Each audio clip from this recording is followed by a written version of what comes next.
मैं बना दूंगी। भला आप कैसे बनाएंगे? क्यों? मैं क्यों नहीं बना सकता? आज मैं अपनी प्यारी सी पत्नी को अपने हाथ से खाना बनाकर खिलाऊंगा। तुम बस बैठो और आराम करो। इस तरह राघव ने चूल्हा जलाया, खाना तैयार किया और फिर अपने हाथों से राधा को खाना भी खिलाया। एक तरफ जहां राघव अपनी पत्नी राधा से बहुत प्यार करता था, वहीं दूसरी तरफ सुनीता को पूरा ऐशो आराम मिल रहा था। लेकिन उसे एक चीज की कमी खलने लगी थी, और वो था पति का प्यार और इज्जत। एक दिन जब सुनीता नहाकर बाहर आई तो सिर पर पल्लू रखना भूल गई। तभी उसकी सास ने उसे देख लिया। उसने सुनीता को डांटते हुए कहा, अरे तूने मायके से कुछ सीखा नहीं क्या कि घर में बहू कैसे रहती है? तुझे कुछ तौर तरीके पता है कि नहीं? अरे तू अब लड़की नहीं रही, इस घर की बहू बन चुकी है। कम से कम इसकी मर्यादा का ख्याल तो रख। सुनीता ने धीरे से कहा, माँ जी मुझसे गलती हो गई, मैं आगे से ध्यान रखूंगी। कमला ने उसे डांटते हुए कहा, अरे क्या खाक ध्यान रखेगी? पता नहीं उन्होंने क्या देखकर तुझ जैसी 2 कौड़ी की लड़की से मेरे फूल से बेटे की शादी कर दी। गरीब गवार कही की। अपनी सास की बात सुनकर गीता का दिल टूट गया। उसने जो ऐशो आराम चाहा था वो तो उसे मिल गया था, लेकिन उसके बदले में उसके हिस्से का प्यार और इज्जत छिन गई थी। शुरुआत में सुनीता की जिंदगी किसी रानी से कम नहीं थी। महंगी साड़ियां, गहने, नौकर चाकर। लेकिन धीरे धीरे उसे एहसास होने लगा कि पति के प्यार बिना ये सब चीजें अधूरी हैं। निखिल दिन भर दुकान पर रहता, शाम को थका हारा हुआ घर आता और खाना खाते ही सीधा सोने चला जाता। इससे परेशान होकर एक दिन सुनीता ने कहा, तुम मेरे लिए समय क्यों नहीं निकालते? निखिल ने सुनीता की बात सुनकर सख्त लहजे में जवाब दिया, औरत हो औरत की तरह रहो, ज्यादा सवाल जवाब मत किया करो। तुम्हें ऐशो आराम मिल रहा है, यही बहुत है। सुनीता, जिसे अपनी खूबसूरती पर घमंड था, निखिल की बात सुनकर उसका घमंड चकनाचूर हो गया। कुछ दिन ऐसे ही गुजरते गए और एक दिन पता चला कि निखिल का एक बड़ा ऑर्डर कैंसिल हो गया है और कारोबार में बड़ा भारी नुकसान हो गया है। निखिल ने बताया, माँ, दुकान में बहुत बड़ा नुकसान हो गया है।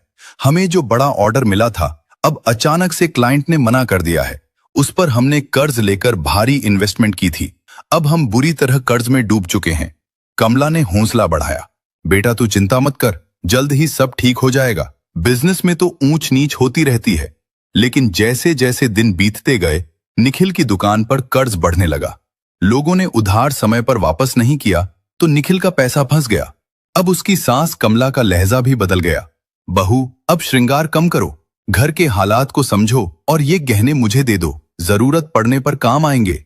इस तरह सुनीता ने अपने सारे गहने उतारकर अपनी सास को दे दिए। जो सुनीता एक रानी की तरह रहती थी, अब उसके हालात अचानक से एक नौकरानी की तरह हो गए थे।